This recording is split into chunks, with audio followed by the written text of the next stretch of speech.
Salut les amis et bienvenue sur iTechIt. Aujourd'hui, je fais cette nouvelle vidéo pour vous montrer comment améliorer les performances de son PC. Alors au programme, il y aura quelques petites astuces. Bien sûr, vous n'aurez besoin d'aucun logiciel. On va juste utiliser les fonctionnalités qu'il y a sur Windows. Donc, ne vous cassez pas la tête à télécharger quoi que ce soit, c'est simple et c'est très efficace. Ok, pour commencer, on va aller dans ordinateur ou le poste de travail. On clique sur la partition, un clic droit sur la partition principale, là où vous avez installé le système. On fait propriété. Là, on clique sur nettoyage de disque. Donc ça va prendre plus ou moins de temps.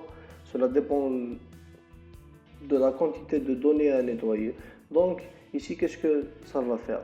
Le système va nettoyer les fichiers temporaires que vous aurez accumulés au fur et à mesure du temps. Bien sûr, ces fichiers temporaires seront des fichiers tels que ceux de la connexion, aussi des installations. Lorsque vous installez par exemple un nouveau logiciel, ça crée toujours des fichiers temporaires pour que ça puisse installer votre logiciel de manière optimale et ça laisse toujours quelques rebuts sur votre PC. Donc il faut nettoyer tout ça. Donc cette fenêtre va apparaître et je vous conseille de cocher le tout. Voilà, comme je fais moi ici avec vous. Ok, et là on clique sur OK. Ça vous fait apparaître un message de confirmation. Voulez-vous vraiment supprimer définitivement ces fichiers? On clique sur supprimer des fichiers, on patiente encore un petit peu et ça va le faire automatiquement. Ok, pendant que ça fasse ça, je vais vous montrer la seconde astuce. Ok, donc pour ce faire, vous devez faire menu démarrer, exécuter.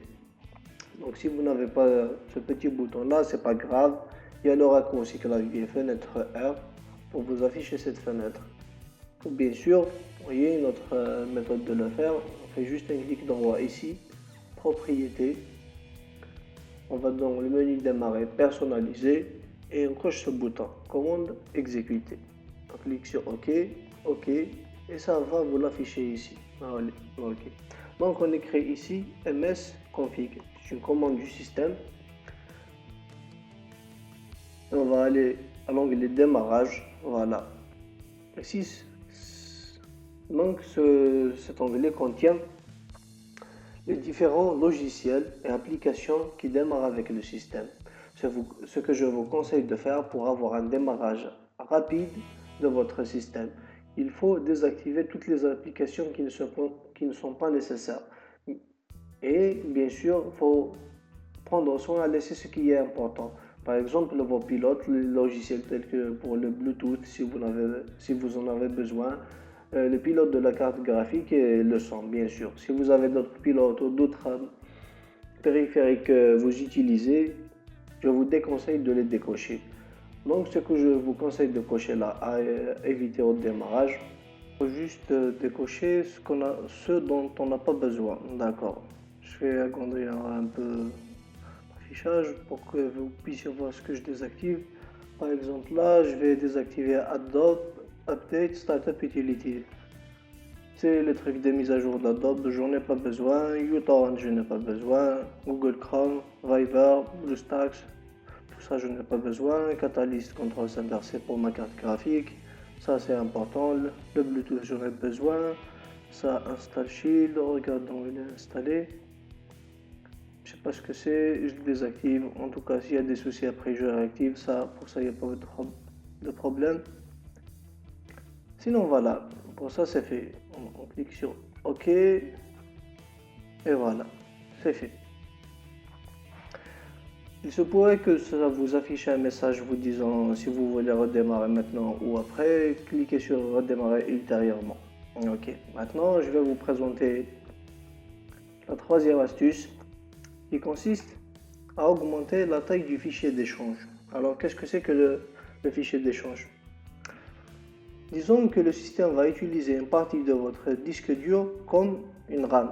Donc ce qui va augmenter un peu la puissance de votre ordinateur à utiliser des applications plus gourmandes en RAM. Pour ce faire, allez dans ordinateur ou le poste de travail, faites juste un clic droit, propriété.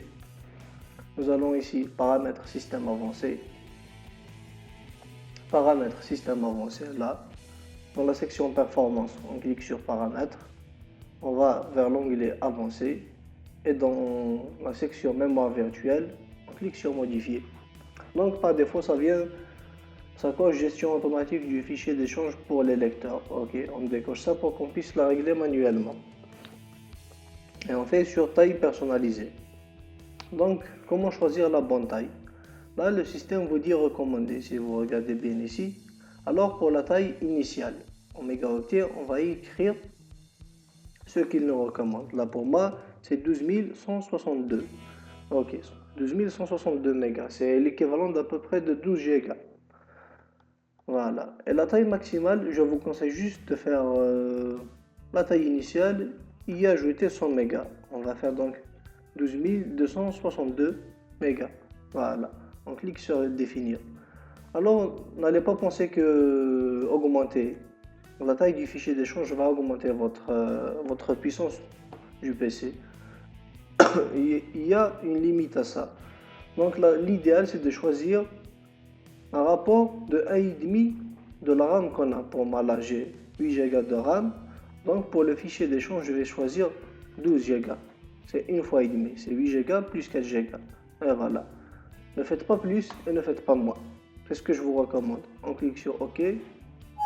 Les modifications que vous avez effectuées nécessitent le redémarrage de votre ordinateur. OK. Ça, on le sait. On clique sur OK.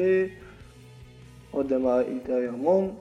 Et là, je vais vous présenter la dernière astuce. Ça consiste à défragmenter les disques durs, les partitions du disque dur. Donc, pour ce faire, menu démarrer, tous les programmes, accessoires, outils système, et là, défragmenteur de disques. Ok, là, pour moi j'ai 3 partitions, je vais choisir le disque C, le disque D, on va faire une analyse de disque. Là, ça prend un peu de temps, ça dépend.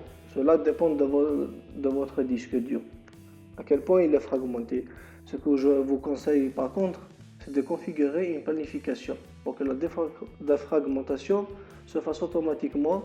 Vous choisissez l'heure et le jour à laquelle vous n'utilisez pas votre PC pour les laisser faire. C'est très utile, ça va améliorer vraiment le temps de réaction de votre système d'exploitation.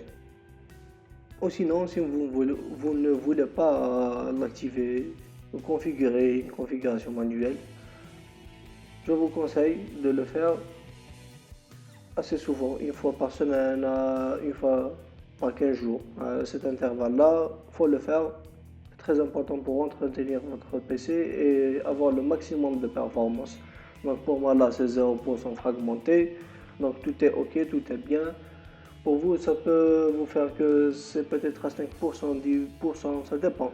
Vous cliquez juste ici sur défragmenter le disque et ça va lancer l'opération de défragmentation. Et voilà. Je vous ai présenté ces 4 astuces, c'est vraiment très efficace pour entretenir son PC et augmenter ses performances. Je vous conseille grandement et vivement de le faire. Voilà. Donc, merci d'avoir regardé la vidéo. Si ça vous a plu, mettez un petit pouce bleu, ça ne coûte rien et ça me fera vraiment plaisir. Aussi, partagez-la avec vos amis pour qu'ils puissent en profiter. Et n'oubliez pas de vous abonner à la chaîne pour recevoir toutes les actualités des nouvelles vidéos à venir. Merci et à très bientôt, j'espère.